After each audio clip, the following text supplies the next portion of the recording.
Oh man, particularly at those low altitudes when these bombers that were flying at 30,000 feet or 25,000 feet, uh, they put a lot of flak in the air, but they weren't as accurate as they were at 7 to 10,000 feet. They were extremely accurate, and that's why we were doing so much evasive action, and uh, it was helpful. I had a piece of flak. Uh, we had some flak, a burst of flak right down in front of us, and a piece of that came right through the instrument panel and dropped on the floor right between the co-pilot and me. And I couldn't take when I glanced down, I saw it. I reached down and felt the thing. It was so hot it burnt my finger. That was amazing.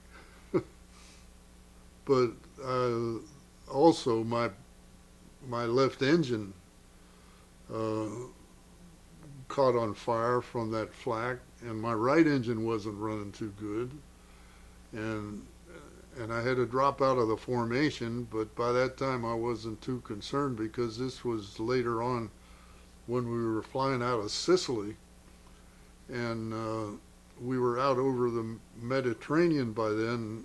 We were bombing Italy. We were out over the Mediterranean by then, but we had to get to our base. We had to fly around Mount Etna, which is right on the northeast corner of Sicily, and I, I had to drop out because I couldn't keep up with the formation, and my left engine was I had to cut it off because it was caught on fire, and I had to cut off the gas to it and everything to cut that fire out, which did go out. But my right engine wasn't running too good, but it was running enough that I could stay in the air. But here I am flying around Mount Etna, and you look down, and here's all these ragged, jagged peaks, and no flat area anywhere that you could possibly land on if you had to make an emergency landing. But we nursed that thing along, and finally got around Mount Etna and looking for our base, and found our base, and it was still running. And but you can't lower your wing, and you can't lower a dead engine. You can't turn into a dead engine. You always have to. So I did that. I turned to the right and came around and got lined up with the runway. Was sputtering in there, and just as I flared to make my landing, that engine quit. And I didn't have any hydraulics, so I didn't have any brakes. My men had to crank down the wheels, and they had gotten them down, and so I just coasted off to the side. Boy, that was close.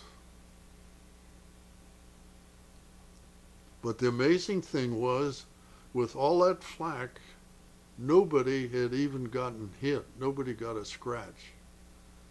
But there were holes all over that airplane, and of course that one engine was completely shot, and the other one had to be replaced too.